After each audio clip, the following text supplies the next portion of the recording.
Dore uko ushobora gukora video ukoresheje AI. Iyo video warangiza ukayishyira kuri YouTube channel yawe.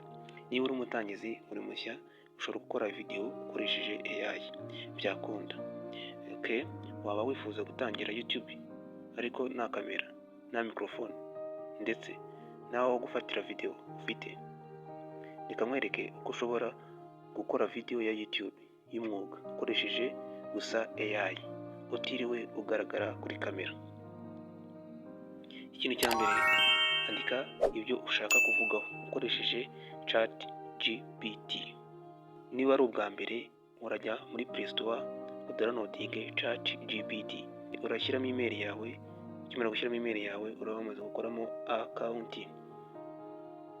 Fungura ChatGPT, utangire kuri ChatGPT, utangire uyigire inshuti, utangire uyisuhuze. Andika script y'amasegonda 60 yerekeye uko wakoresha Canva gukoresha thumbnail. Ibyo byose urabibwira ChatGPT, irabyumva izi Kinyarwanda. ChatGPT irakwandikira amagambo waza kuvugamo muri video byihuse kandi neza.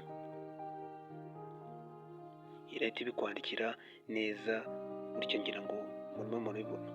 Ikintu cya kabiri, shaka amajwi ukoresheje voice ya AI. Icyakurikiyeho, fata ayo magambo wandikiwe na ChatGPT uyashyire muri website nka 11lab cyangwa PlayHD. Zihita zigukorera amajwi nk'iry'umuntu uri kubivuga neza. Shaka thumbnail nziza zituma abantu bakanda kuri video yawe.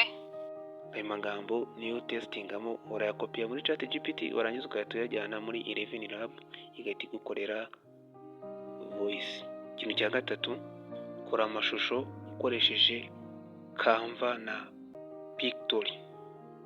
Ariko ikintu cyiza ni uko ushobora gukoresha Canva kuyikoresha harimo uburyo bw'ubuntu bwa free nk'uko ChatGPT kuyikoresha ari ubuntu, ariko bitavuze yuko hari ibyo ushobora gushaka ukaba wakwishyura. Noneho jya kuri Canva ukore amashusho y'inyuma, background, visual cyangwa ukoreshe Pictory, igushyirireho amashusho akwiriye amagambo uvuga, buri style cyangwa clip ijyanye n'ijwi ryawe. Ibi byose iyi AI ya Canva ndetse na Pictory bigufasha kuba byagukorera amashusho. Twihuse cyane, akadujye ku cya kane, hindura byose hamwe ukoresheje CapCut. Kora editing. Urugero, nshobora kukubwira ati korera editing muri CapCut cyangwa se InShot cyangwa se muri Xrecorder. Ariko ikintu cyiza nuko ushobora gukora, niba uri umutangizi ushobora gukoresha CapCut, harimo uburyo bw'ubuntu.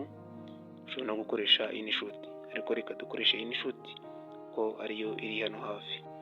Iyo umaze kubona amajwi n'amashusho AI zamaze gukora, jya kuri InShot cyangwa se CapCut ubihuze, ushyireho subtitles, music, background ndetse na transaction.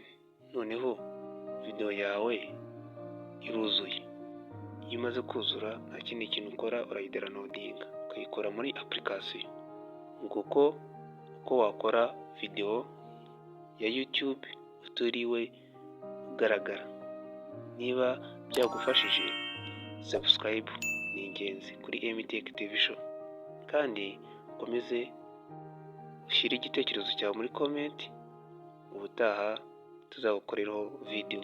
Ubutaha tuzareba indi video uburyo dushobora kuganira na ChatGPT, uburyo dushobora gukoresha ChatGPT na YouTube, ndetse ChatGPT ikatubera